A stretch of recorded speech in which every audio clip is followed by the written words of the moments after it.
Hello everyone, स्वागत है आपका रेप्लिका वर्ल्ड में। आज हम बात करेंगे केवीएस पीआरटी के लिए पेडागोजी के बारे में कि हम पेडागोजी में मैक्सिमम कैसे स्कोर कर सकते हैं, ज़्यादा से ज़्यादा कैसे स्कोर कर सकते हैं। तो चलिए शुरू करते हैं।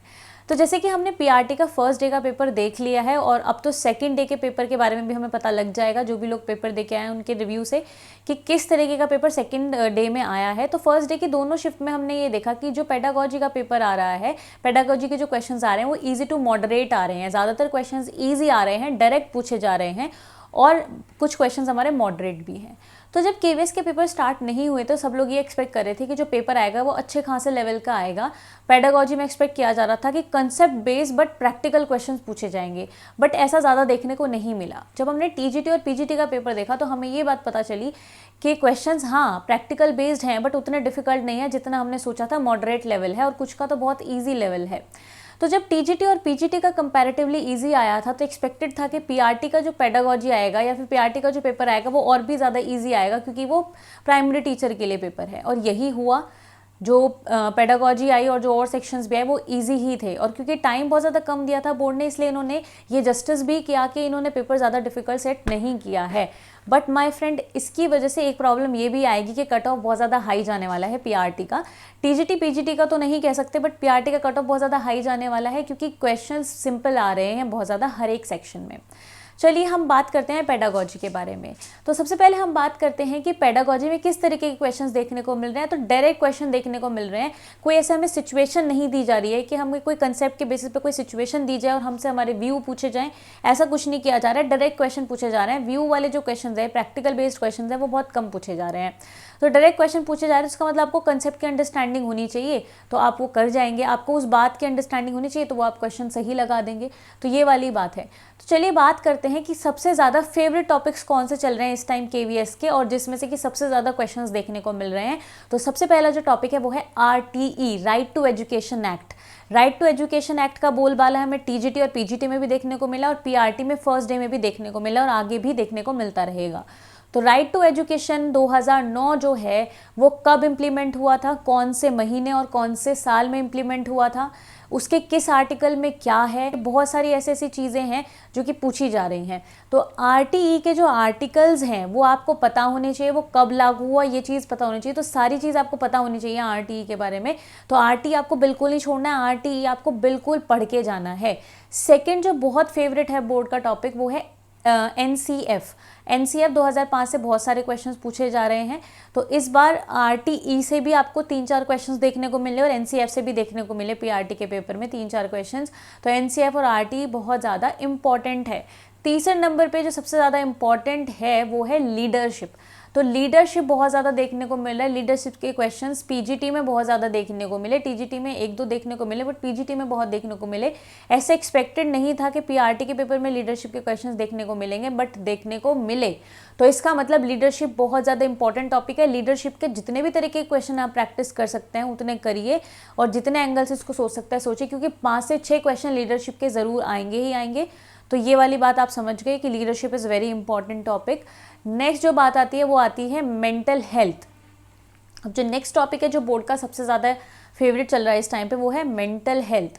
तो मेंटल हेल्थ से बहुत क्वेश्चन पूछे जा रहे हैं। मनोदर्पण वाला क्वेश्चन बार बार रिपीट हो रहा है कि मनोदर्पण क्या है, मनोदर्पण किसके द्वारा चलाया गया है, मनोदर्पण को कब चलाया गया है, ये सब चीज़ें आपको पता होनी चाहिए। तो मनोदर्पण को ज़रूर पढ़ के जाना। मेंटल इलनेस से रिलेटेड, मेंटल हेल्थ से रिलेटेड ये जो सब चीज़ें हैं ये आपको बिल्कुल पढ़ के जानी है। तो एक ये मेंटल वाला बहुत ज़्यादा इंपॉर्टेंट।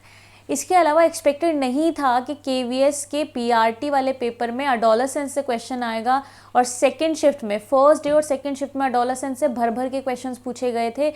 मतलब एक स्टूडेंट ने मुझे बताया कि कुछ 7 से 8 क्वेश्चन या इससे भी ज़्यादा शायद पूछे गए थे अडोलेसेंस से। तो अडोलेसेंस से बहुत सारे क्वेश्चन पूछे जा रहे हैं। तो अडोलेसेंस आपको ज़रूर पढ़ के जाना है, ठीक है। अडोलेसेंस में किसने क्या बोला अडोलेसेंस को, मतलब किसने क्या स्टेटमेंट दी। जैसे कि किसी ने उसको स्ट्रेस एंड स्ट्रॉम की अवस्था बोली, किसी ने बोला कि अडोलेसेंट जो होता है वो अपने लिए ही खतरा होता है। मतलब इस तरीके के जो स्टेटमेंट्स अडोलेसेंस के बारे में वो किसने बोले ये आपको पता होना चाहिए, पहली चीज़। दूसरी चीज़, अडोलेसेंस में क्या क्या होता है ये आपको पता होना चाहिए। तो अडोलेसेंस जो है वो आपको पता होना चाहिए। तो अडोलेसेंस आपको पढ़ के जाना है।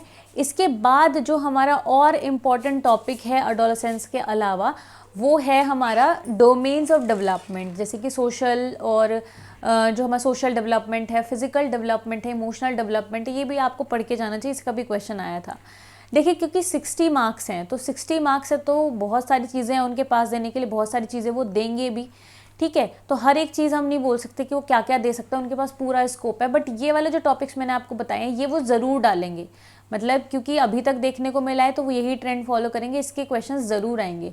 हाँ, इसके अलावा वो और कोई भी टॉपिक दे सकते हैं, ऐसा नहीं है कि वो यही देंगे, क्योंकि उनके पास बहुत स्कोप है। जो मैंने आपको टॉपिक बताए उससे 15-16 नंबर का आ जाएगा, या हो सकता है थोड़ा बहुत ज़्यादा का आ जाए। बाकी तो उनके पास और बहुत ज़्यादा स्कोप है, 30, 35, 40 नंबर का स्कोप है उनके पास, उसमें वो कोई भी डाल सकते हैं।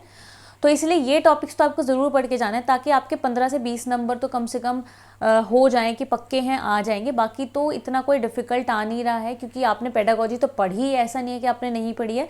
तो सब में से पूछा जा रहा है, हर जगह से पूछा जा रहा है, ऐसा नहीं है कि नहीं पूछा जा रहा है। बट ये है कि वो सिंपल क्वेश्चंस पूछे जा रहे हैं। जैसे ICT से भी क्वेश्चन आपको ज़रूर देखने को मिलने वाला है, ICT से क्वेश्चन ज़रूर आएगा। इसके अलावा करिकुलम से क्वेश्चन आपको ज़रूर देखने को मिलेगा। ज़्यादातर क्वेश्चंस वो ज़्यादा देखे जा रहे हैं जहाँ जो कि आज के ट्रेंड में चल रहे हैं। जैसे कि NEP 2020 से क्वेश्चन आएगा ही आएगा। NEP 2020 बहुत ज़्यादा इंपॉर्टेंट और बहुत ज़्यादा फेवरेट टॉपिक चल रहा है इस टाइम, KVS का, बोर्ड का बहुत ज़्यादा फेवरेट टॉपिक चल रहा है। NEP से आपको 3 से 4 क्वेश्चन आराम से देखने को मिलेंगे। इसके अलावा जो भी ट्रेंडिंग टॉपिक्स हैं, जैसे कि हमें पता है कि मेंटल इलनेस जो है, मेंटल हेल्थ जो है बहुत इंपॉर्टेंट है, तो वो पूछा जा रहा है। डिसेबिलिटी पूछी जा रही है, ठीक है, लीडरशिप पूछी जा रही है। तो ये सब चीज़ें ज़्यादा पूछी जा रही हैं जो ज़्यादा ट्रेंड में है। इसके अलावा एक्सपीरियंशियल लर्निंग से क्वेश्चन आ रहा है, ठीक है, कंस्ट्रक्टिविज्म से क्वेश्चन आ रहा है। तो ये क्वेश्चंस आ रहे हैं, तो हमें पता है कौन कौन से इंपॉर्टेंट टॉपिक हैं और कौन से हमें रिवाइज करना है। तो जो टॉपिक मैंने आपको बताया वो तो आपको पढ़ के ही जाने हैं।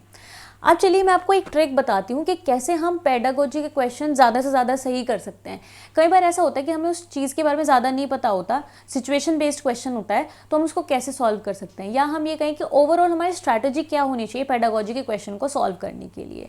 तो देखिए पेडागोजी का जो सेक्शन है उसको सॉल्व करने के लिए सबसे पहली स्ट्रैटेजी होनी चाहिए कि जो बच्चा है उसका हित सर्वोपरि है, यानी कि सब कुछ चाइल्ड सेंटर्ड है। बच्चे का भला जिसमें हो वो ही सबसे ज़्यादा ज़रूरी है चीज़, और वही सबसे ज़्यादा सही है। तो बच्चे का भला होना चाहिए, ऐसा ऑप्शन चूज़ करना है, ठीक है। जिसमें बच्चे का बुरा हो ऐसा ऑप्शन बिल्कुल भी चूज़ आपको नहीं करना है। तो चाइल्ड सेंटर्ड अप्रोच आपको अपनानी है हर चीज़ में, चाहे वो एजुकेशन में हो, चाहे लर्निंग इन्वायरमेंट में हो, चाहे असेसमेंट में हो, किसी भी चीज़ में हो, बच्चे का भला होना चाहिए। ये सबसे पहली चीज़ आपको याद रखनी है। दूसरी चीज़ आपको याद रखनी है, कोई भी चीज़ पूछी जा रही है उसमें रिजिडिटी अगर कहीं भी आ गया तो वो ऑप्शन बिल्कुल गलत है। जो चीज़ फ्लेक्सिबल है वो सबसे सही है बच्चे के लिए। तो फ्लेक्सिबिलिटी जहाँ पे आ रहा है वो सही है बिल्कुल। करिकुलम में फ्लेक्सिबिलिटी होनी चाहिए, बिल्कुल होनी चाहिए। लेसन प्लान में फ्लेक्सिबिलिटी होनी चाहिए, बिल्कुल होनी चाहिए, ठीक है। असेसमेंट में फ्लेक्सिबिलिटी होनी चाहिए, बिल्कुल होनी चाहिए। हर चीज़ में फ्लेक्सिबिलिटी होनी चाहिए, तभी सही रहेगा, ठीक है। और टीचिंग अप्रोच के बारे में या लर्निंग अप्रोच के बारे में बात करें तो जो मेथड होना चाहिए वो कैसा होना चाहिए, डिस्कवरी बेस्ड होना चाहिए। बच्चा खुद करके सीखे। लर्निंग बाय डूइंग वाले जो ऑप्शंस होंगे वो ज़्यादा करेक्ट होने की संभावना है। बच्चा खुद करके सीखे, learning by doing, discovery method, inquiry method, experiment method, ठीक है, ये मेथड ज़्यादा इंपॉर्टेंट है। कंस्ट्रक्टिविज्म ज़्यादा इंपॉर्टेंट है, ठीक है। क्रिएटिव थिंकिंग ज़्यादा इंपॉर्टेंट है। तो ये सब चीज़ें ज़्यादा इंपॉर्टेंट है। अगर हम बात करें बच्चे का लर्निंग इन्वायरमेंट कैसा होना चाहिए, ऐसा होना चाहिए जिसमें बच्चे को डेमोक्रेसी मिले, बच्चे को बोलने का मौका मिले, अपने आप को एक्सप्रेस करने का मौका मिले। इस तरीके के ऑप्शंस जो होंगे वो ही ठीक होंगे। तो बच्चे की तरफ ध्यान देना है, बच्चे के लिए जो सबसे बेस्ट है वो आपको करना है। और अगर आप ये चीज़ दिमाग में रखेंगे ना, फ्लेक्सिबिलिटी और ज़्यादा करके बच्चा जो सीखे इस तरीके के ऑप्शंस, तो आप ज़्यादा से ज़्यादा क्वेश्चंस को ठीक करके आएंगे। तो ये बात आपको ध्यान रखनी है। इसके साथ साथ आपको प्रिपेयर करना है। आपका एग्ज़ाम कभी भी हो, कल हो या आपका 24 को हो, 25 को हो या 28 को हो, कभी भी हो। अब जो अपकमिंग एग्जाम्स हैं आपको बस अपनी पूरी जान लगा देनी है और आपको अच्छे से अच्छा परफॉर्म करना है। तो आज के लिए सिर्फ इतना ही। मैं उम्मीद करती हूँ वीडियो आपको अच्छी लगी होगी। अच्छी लगे तो लाइक ज़रूर करें, शेयर करें और रेप्लिका वर्ल्ड को सब्सक्राइब करें।